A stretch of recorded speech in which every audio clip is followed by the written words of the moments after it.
अगर तुम्हें लगता है कि हालात ने तुम्हारी किस्मत लिख दी है तो यह कहानी तुम्हारी सोच बदल देगी। मुंबई की चकाचौंध भरी सड़कों पर जहां बड़ी बड़ी गाड़ियां दौड़ती हैं और ऊंची इमारतें आसमान को छूती हैं, वहीं एक गली के कोने में एक नन्हा लड़का फटे पुराने कपड़ों में बैठा भीख मांग रहा था।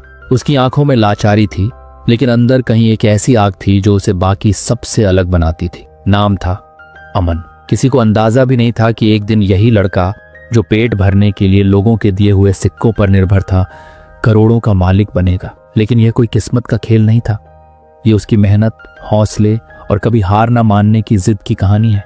क्या एक भिखारी भी बिजनेस टाइकून बन सकता है? अगर तुम भी कभी हालात से हारे हो तो ये कहानी तुम्हारे लिए है। मुंबई की तंग गलियों में एक चौराहे के किनारे धूल और शोर शराबे के बीच एक 12 साल का लड़का फटे पुराने कपड़ों में लोगों से भीख मांग रहा था। उसका नाम अमन था।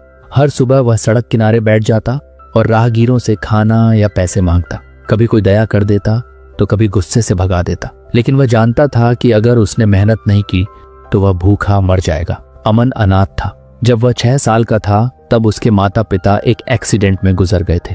उसे रिश्तेदारों ने अपनाने से मना कर दिया और वह सड़कों पर अकेला रह गया। पेट भरने के लिए उसे कचरे के ढेर से बचा खुचा खाना उठाना पड़ता था।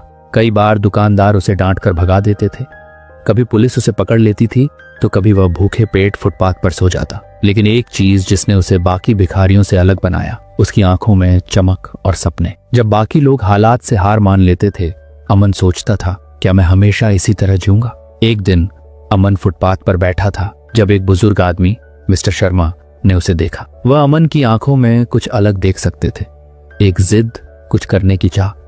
उन्होंने अमन से पूछा, तुम्हें भीख मांगने के अलावा कुछ और करना आता है? अमन ने शर्माते हुए कहा, मुझे मेहनत करना पसंद है, पर किसी ने मुझे कोई काम नहीं दिया। मिस्टर शर्मा ने उसे अपनी दुकान पर छोटा मोटा काम करने का मौका दिया। अमन ने दिन रात मेहनत की। वह झाड़ू लगाने से लेकर सामान उठाने तक हर काम में अपनी पूरी जान लगा देता। लेकिन उसकी असली ताकत थी सीखने की भूख। वह ग्राहकों से बातें करता, पैसों का हिसाब सीखता और दुकानदारी के गुर समझता गया। धीरे धीरे उसने मिस्टर शर्मा से बिजनेस की बारीकियां सीख ली। कुछ सालों बाद मिस्टर शर्मा ने अपनी दुकान अमन के भरोसे छोड़ दी। अमन ने अपने हुनर और मेहनत से दुकान को तेजी से आगे बढ़ाया। फिर उसने खुद का एक छोटा सा स्टार्टअप शुरू किया, एक फूड स्टॉल से। पहले दिन सिर्फ 5 ग्राहक आए, लेकिन उसकी ईमानदारी और मेहनत ने धीरे धीरे लोगों का भरोसा जीत लिया। देखते ही देखते उसका स्टॉल एक बड़ा रेस्टोरेंट बन गया। कुछ सालों में वह मुंबई के सबसे सफल मालिकों में से एक बन गया। अब वही अमन, जो कभी सड़कों पर भीख मांगता था, अपनी खुद की चेन ऑफ रेस्टोरेंट्स का मालिक था।